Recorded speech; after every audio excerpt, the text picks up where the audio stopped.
자녀이면 또한 상속자 곧 하나님의 상속자요 그리스도와 함께한 상속자니 우리가 그와 함께 영광을 받기 위하여 고난도 함께 받아야 할 것이니라. 아멘. 오늘 아바 아버지라는 이 말씀의 제목을 가지고 함께 은혜를 나누고자 합니다. 지금으로부터 약 500여 년 전 이 독일의 수도사였던 마르틴 루터는 비텐베르크 성의 교회 문에 진리를 떠난 중세 교회의 위선과 타락을 고발하는 95개조의 반박문을 붙였습니다. 이를 계기로 유럽 전역에 종교개혁이 촉발된 것이죠. 당시 종교개혁 정신에 영향을 미쳤던 이탈리아의 르네상스 운동은 인간 중심적인 인문주의 사상을 기반으로 인간의 존엄성을 회복하자는 아드 폰테스를 기치로 내걸었는데 종교개혁은 근본으로 돌아가자는 이 아드 폰테스의 의미를 교회에 적용해서 초대교회로 돌아가자고 외친 것이죠. 교회가 근본으로 돌아간다는 것은 무슨 의미일까요? 하나님의 말씀으로 돌아가자는 뜻이죠. 이를 위해 개혁가들은 성경 연구를 추진하게 된 거예요. 중세 천년의 암흑기에는 이 성경의 보급이 전무했기 때문에 성경을 읽고 가르치는 것은 성직자들의 고유한 권한이었습니다.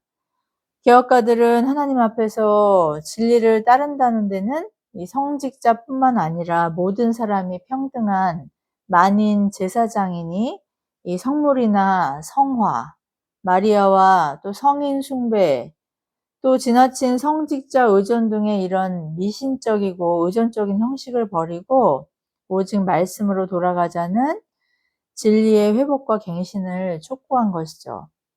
초대교회는 이 로마의 극심한 핍박 가운데서도 하나님의 은혜로 주 313년에 로마의 콘티탄티누스 황제 때 밀라노 칙령이 발표되면서 이 국교로 공인되게 됩니다. 그러나 극심한 핍박 이후에 누리게 된 이 풍요와 번영으로 인해서 결국 배교의 길을 걷게 되는데 중세의 암흑기라고 하는 그 기간이 거의 1000여년이었습니다. 막강한 권력을 소유한 카톨릭 교회는 교황을 이 사도의 후예라고 호도했는데 왕조차 복종해야 하는 이 절대 권력을 사수하기 위해서 재정을 확보하는 수단으로 성직과 면죄부를 판매하기에 이릅니다. 사제들에게 순교를 강조하며 결혼을 금지했지만 실제적으로는 사제들이 여인들과 동거하며 사생활을 낳고 기르는 것조차 감추지도 않았고 사제들 전용의 창녀촌이 성행할 만큼 전방위적으로 타락하게 되죠. 특별히 종교개혁의 불씨가 되었던 이 면죄부 판매는 교회를 화려하게 건축하기 위해 또 교회의 자치권을 확보하기 위해 용병을 두고 군사력을 강화하기 위함이었는데요. 이를 유지하기 위해서 많은 재정이 필요했습니다.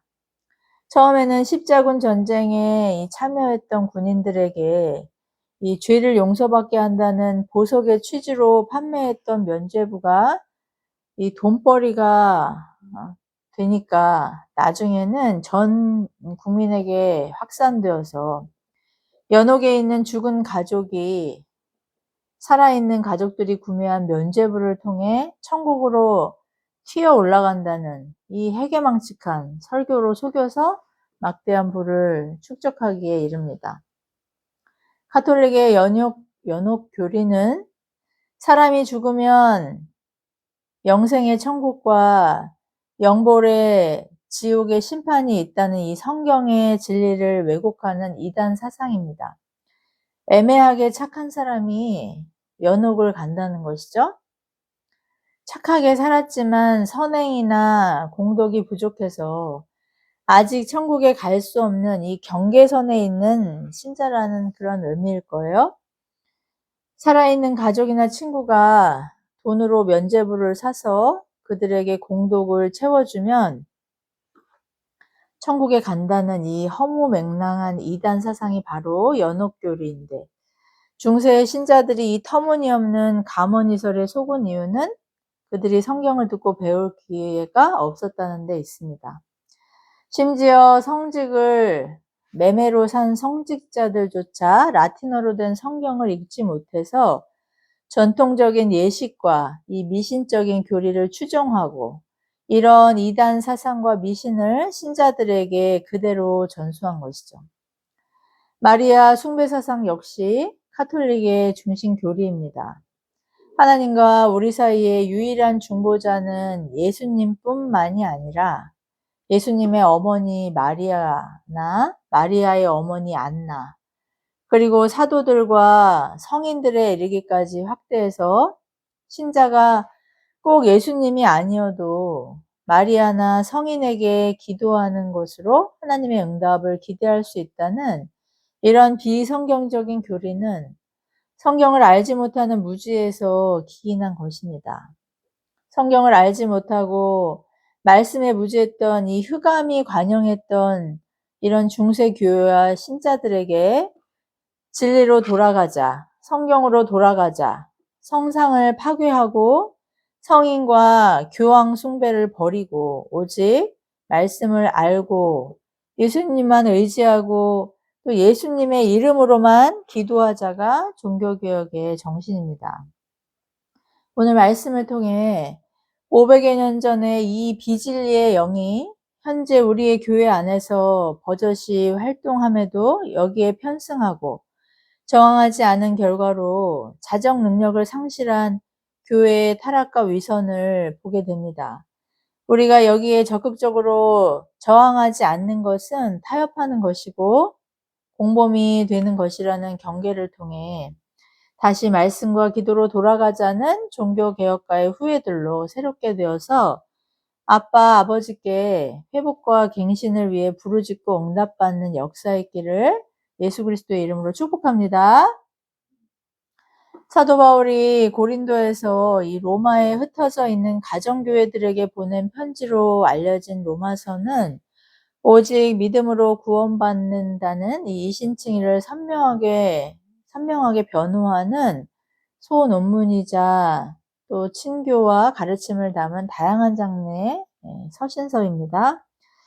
사도는 인간의 공로와 의를 강조하는 카톨릭이나 다른 종교의 여지를 제공하지 않는 이 전적인 하나님의 은혜에 의한 주권적인 구원을 천명하고 있습니다. 하나님의 주권적인 은혜라는 이 구원론을 비판하기 위해 반대자들은 구원받았으니 마음대로 살아도 되지 않겠느냐고 조롱했죠. 또 하나님의 은혜가 더 넘치게 하려면 죄를 더 많이 지어야겠다고 비꼬는 사람들의 반론이 오늘 서신서에 등장하는데, 사도는 구원받은 믿음과 이후의 성화라는 결실이 분리되지 않도록 구원받은 성도에게 내주하시는 성령님의 보증하심을 오늘 본문을 통해 선언하고 있습니다. 오늘 사도는 하나님께서 아직 세상이 생기기 전에 또 우리가 태어나기도 전에 우리를 구원하시기로 예정하신 그런 주권적인 섭리 안에서 우리가 구원받았다는 것을 천명하고 있어요.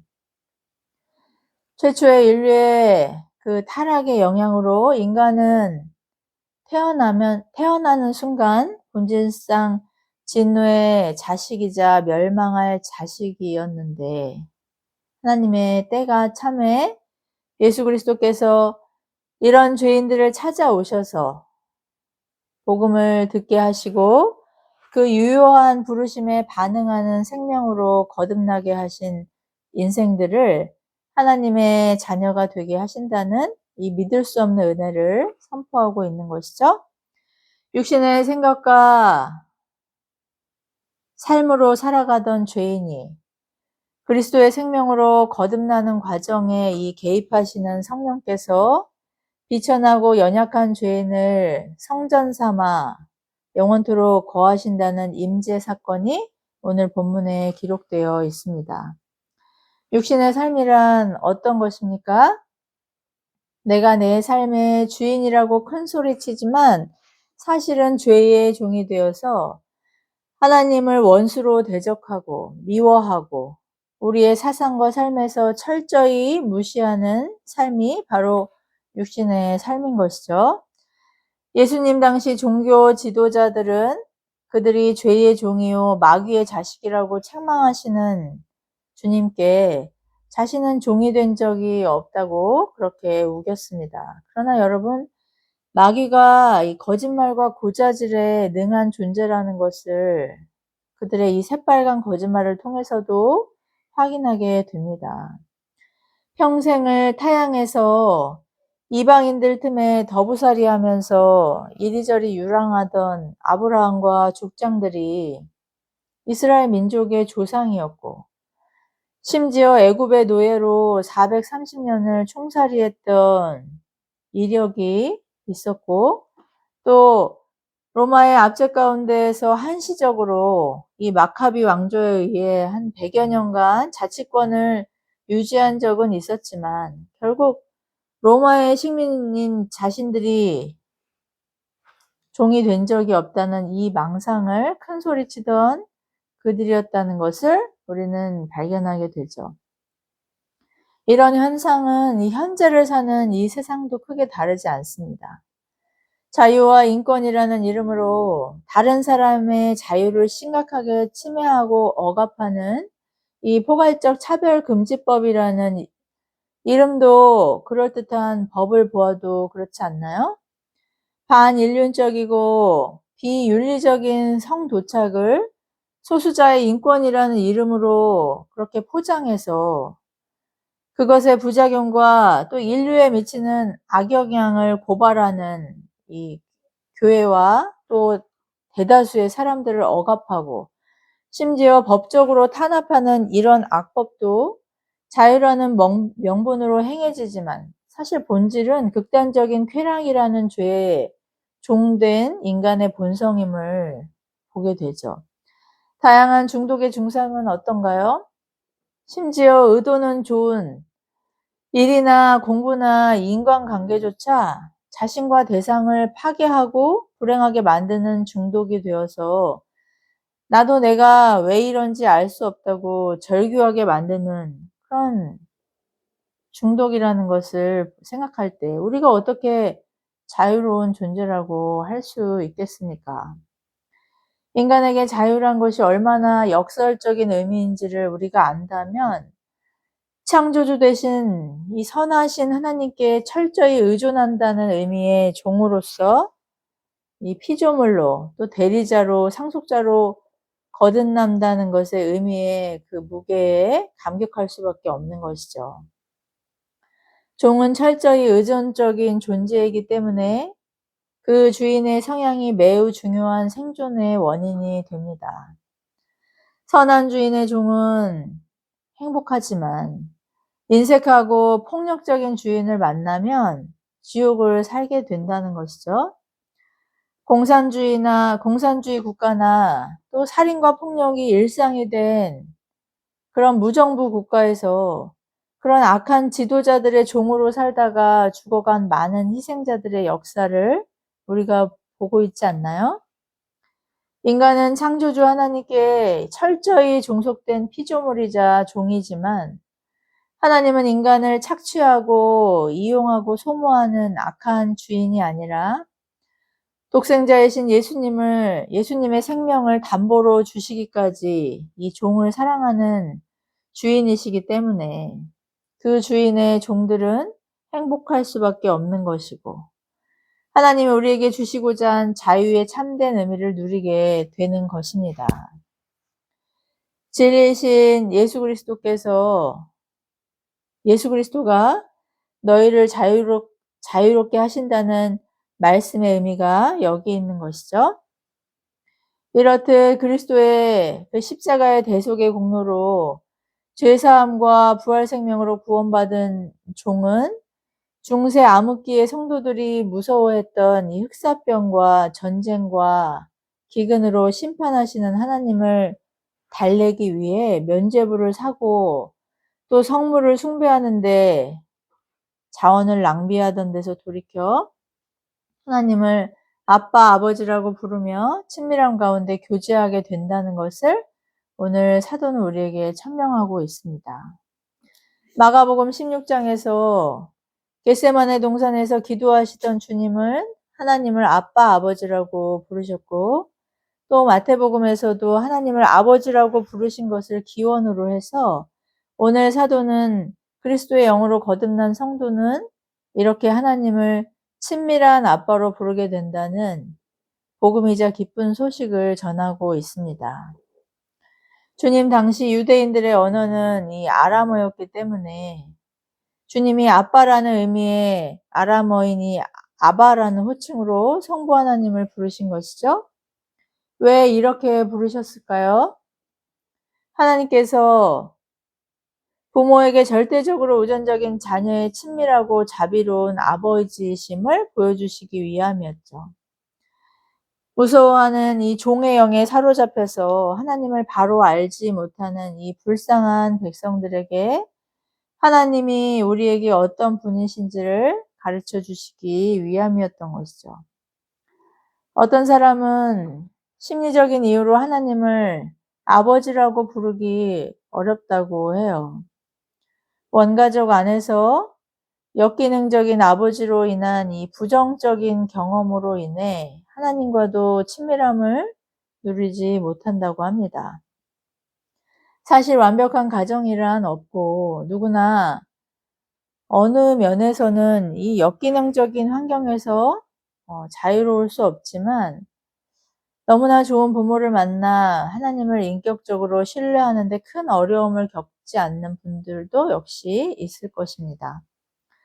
저는 얼굴도 모르는 이 생부의 성을 따라 신성현이라고 유튜브에 설교를 올리고 있지만 사실 호적상의 성은 양아버지의 성을 따랐다는 것을 여러분도 아실 거예요.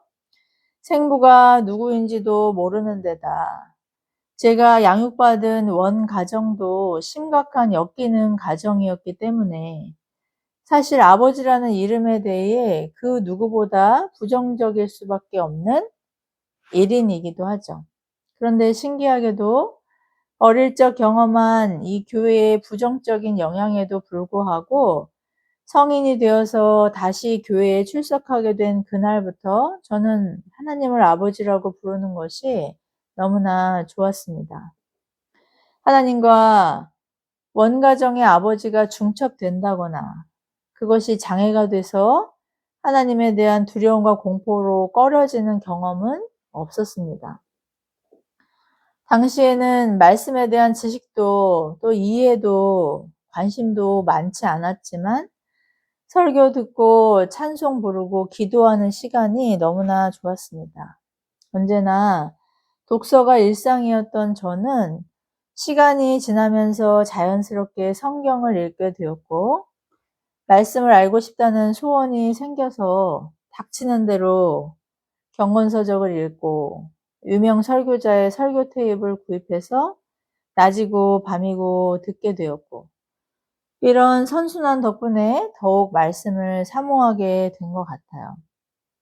암송 노트를 만들고 또 지체들에게 권면하고 말씀을 필사한 노트를 쌓아놓는 것이 당시에 저의 포기할 수 없는 기쁨이었습니다. 그렇게 말씀을 사랑하게 된 이후로 지금까지 말씀을 많이 읽었으니 이제는 말씀에 권태기가 온다든지 또 그 말씀이네, 이거 아는 거네 하는 생각을 한 번도 한 적이 없는 이유는 말씀은 문자적인 정보가 아니라 하나님을 아빠, 아버지로 경험하는 지식과 믿음에서 자라게 하고 의로 교육하기에 유익한 인격적인 교제의 지식이기 때문입니다. 저에게 말씀은 늘 새롭고 처음 읽은 본문인 것처럼 언제나 신선하고 지친 영혼을 소생시키고 또 무지한 마음의 눈을 밝히고 지혜를 주는데 이렇게 말씀을 사랑하게 하는 분이 바로 저와 여러분 안에 내주하시는 성령님이시고, 성령의 임재를 증명하는 중요한 표징이 바로 말씀을 상고하고 준행하는 순종이라는 것을 확신할 수 있는 저와 여러분 되길 바랍니다. 말씀이 없이 느낌적인 느낌의 신앙은 신비주의나 미신과 같아서 감정이나 상황에 따라 크게 흔들리고 요동할 수밖에 없습니다.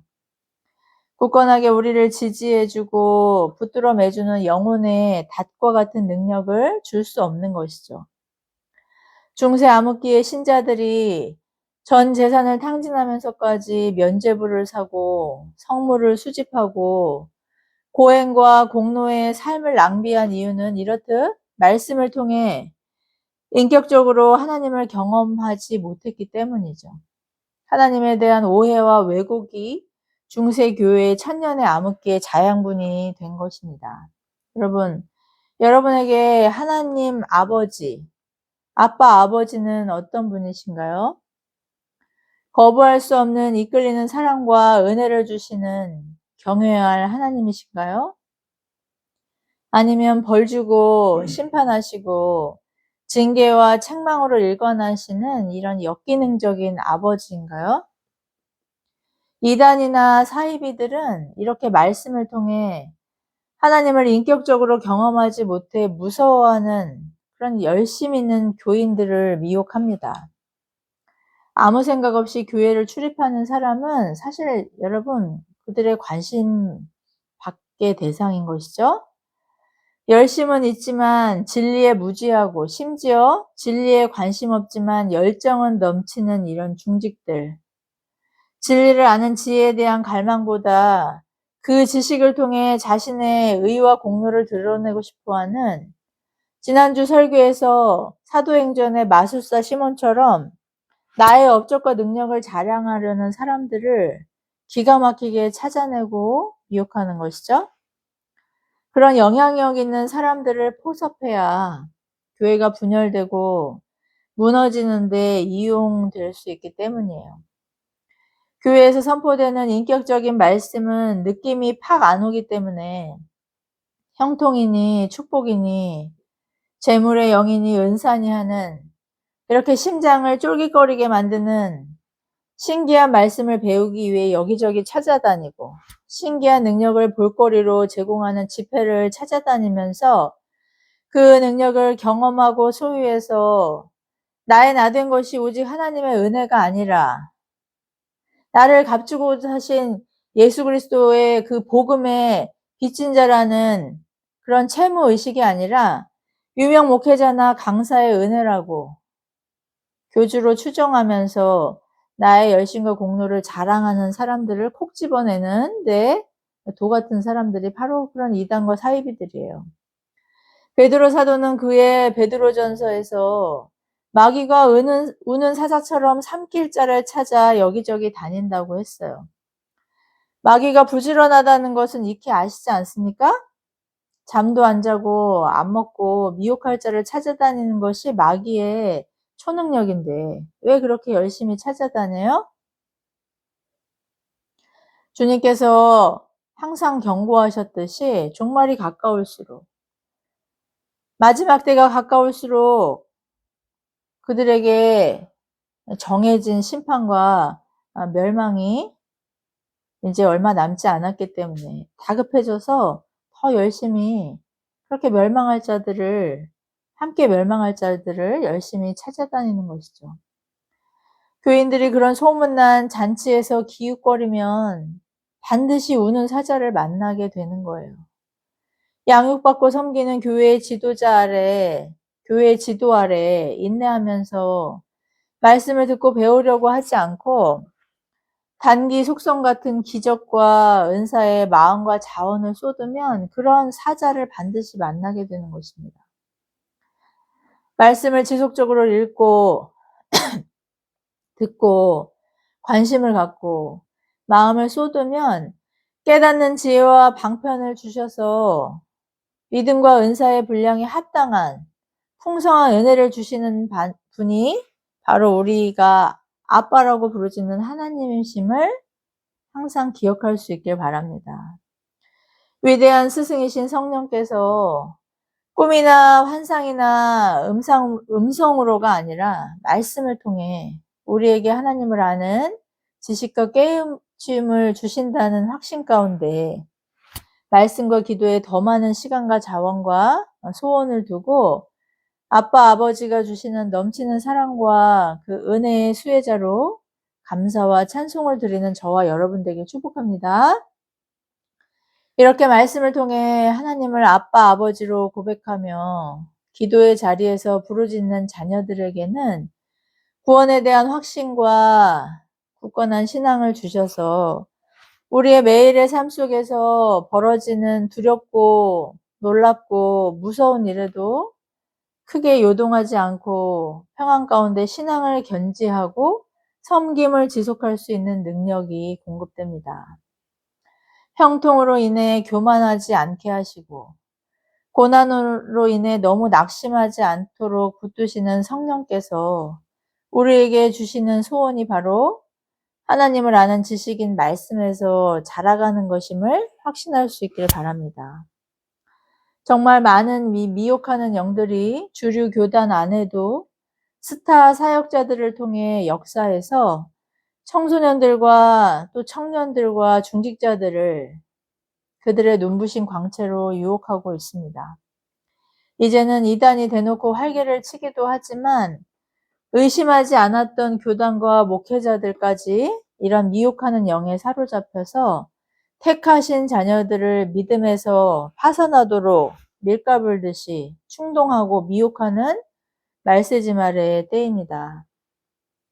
오늘은 교회들이 이 포괄적 차별금지법을 반대하고 지지하기 위해 거룩한 방파제로 모이는 날이에요. 저는 온라인에서 동참할 예정인데 여러분들도 관심과 기도로 하나님의 도우심을 구할 수 있기를 간절히 요청합니다. 이 법이 발의되면 이미 미국이나 영국 또 독일과 유럽이 경험한 우리가 한 번도 경험해보지 못한 이 전통과 조화의 질서의 그 파괴를 경험하는 지옥문이 열린다고까지 말하는 교민도 있어요.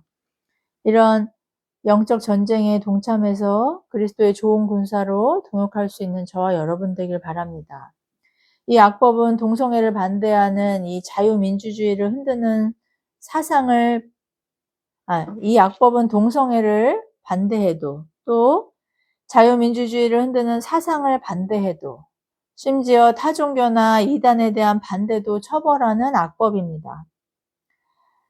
여러분들이 어떤 직장에 지원서를 제출한다고 할 때 여기에 학력을 기재하는 것조차 차별로 인정하고 형사처벌과 징벌적 배상으로 탄압하는 악법이기 때문에 우리가 거룩한 방파제가 돼서 이 악법을 저지하지 못하면 저와 여러분은 이제 설교뿐만 아니라 일상에서도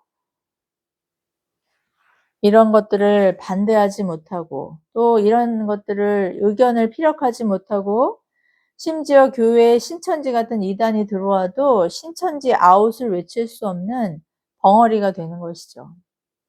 중세의 암흑과 같았던 천년의 어둠이 현대교회와 성도들의 눈을 가리고 입을 막고 손발을 묶는 이런 공중 권세 잡은 악한 영의 괴계를 법으로 보호하려는 세상의 풍조에 저항하고 우리의 신실한 아빠 아버지 되시는 하나님께 부르짖음으로 교회의 순결을 지키고 사수하는 사명에서 이 종교개혁가들의 후예들이자 그리스도의 좋은 구사로 동역하는 저와 여러분 되기를 예수님의 이름으로 축복합니다. 기도하시겠습니다.